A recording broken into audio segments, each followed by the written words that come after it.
Từ khi quen em phút ban đầu, cuộc sống anh khác xưa nhiều lắm. Cho anh cảm nhận tình yêu lớn lên đổi thay từng ngày. Anh biết quý trọng từng giây phút khi có em bên cạnh. Tìm được em là điều vô giá nhất trong anh hàng mong. Ở bên em bao muôn phiền, lo lắng trong anh tan biến hết. Chỉ có nụ cười hạnh phúc ở trong trái tim mà thôi. Em hãy nhắm mắt lại nhận lấy linh hồn của anh thật lòng, vòng tròn tình yêu của chiếc nhẫn cưới sẽ minh chứng tình yêu anh dành cho em. Em sẽ là cô dâu xinh đẹp nhất trong đời anh, cho anh cuộc sống mới đầy ắp tiếng cười rộn vang, cho anh sự bình yên thật ấm áp mỗi khi đêm về, cho anh ngàn nụ hôn chắp cánh ước mơ bay thật xa. Em sẽ là cô dâu hạnh phúc nhất trong đời anh, dẫu vui buồn gian khó hai ta sẽ cố gắng vượt qua. Anh sẽ là bờ vai che chở em dõi theo từng ngày, hãy làm vợ anh yêu anh đến hết cuộc đời.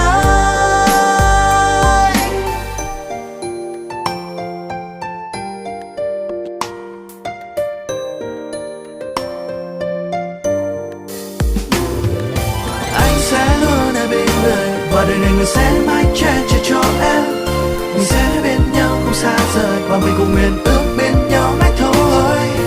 Cô sống trong anh duy nhất trong ai, xin em hãy làm vợ anh em nhé. Trong nụ hôn từ sâu rất lâu sẽ nắm tay nhau đến bạc mãi. Ở bên em bao muôn phiền, lo lắng trong anh tan biến hết. Chỉ có nụ cười hạnh phúc ở trong trái tim mà thôi. Em hãy nhắm mắt lại nhận lấy linh hồn của anh thật lòng, vòng tròn tình yêu của chiếc nhẫn cưới sẽ minh chứng tình yêu anh dành cho em. Em sẽ là cô dâu xinh đẹp nhất trong đời anh, cho anh cuộc sống mới đầy ắp tiếng cười rộn vang, cho anh sự bình yên thật ấm áp mỗi khi đêm về, cho anh ngàn nụ hôn chắp cánh ước mơ bay thật xa. Em sẽ là cô dâu hạnh phúc nhất trong đời anh, dẫu vui buồn gian khó hai ta sẽ cố gắng vượt qua.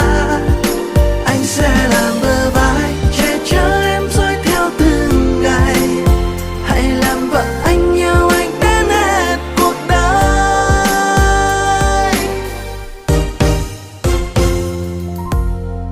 Em sẽ là cô dâu xinh đẹp nhất trong đời anh ha, và cho anh cuộc sống mới đầy ắp tiếng cười rộn vang, cho anh sự bình yên thật ấm áp mỗi khi đêm về, cho anh ngàn nụ hôn chắp cánh ước mơ bay thật xa. Em sẽ là cô dâu hạnh phúc nhất trong đời anh, dẫu vui buồn gian khó hai ta sẽ cố gắng vượt qua. Anh sẽ là bờ vai che chở em dõi theo từng ngày, hãy làm vợ anh yêu anh đến hết cuộc đời. Vượt qua bao ngày gian khó ta đã có nhau rồi, hãy làm vợ anh em nhé, người yêu ơi.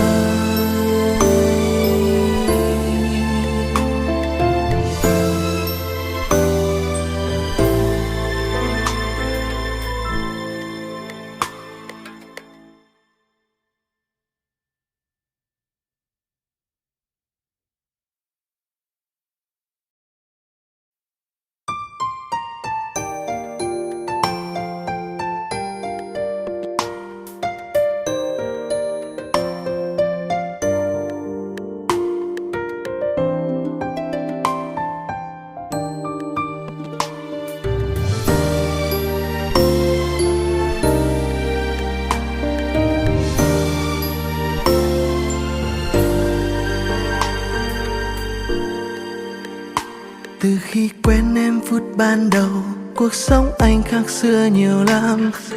Cho anh cảm nhận tình yêu lớn lên đổi thay từng ngày. Anh biết quý trọng từng giây phút khi có em bên cạnh. Tìm được em là điều vô giá nhất trong anh hàng mong. Ở bên em bao muôn phiền, lo lắng trong anh tan biến hết. Chỉ có nụ cười hạnh phúc ở trong trái tim mà thôi. Em hãy nhắm mắt lại nhận lấy linh hồn của anh thật lòng. Vòng tròn tình yêu của chiếc nhẫn cưới sẽ minh chứng tình yêu anh dành cho em. Em sẽ là cô dâu xinh đẹp nhất trong đời anh, cho anh cuộc sống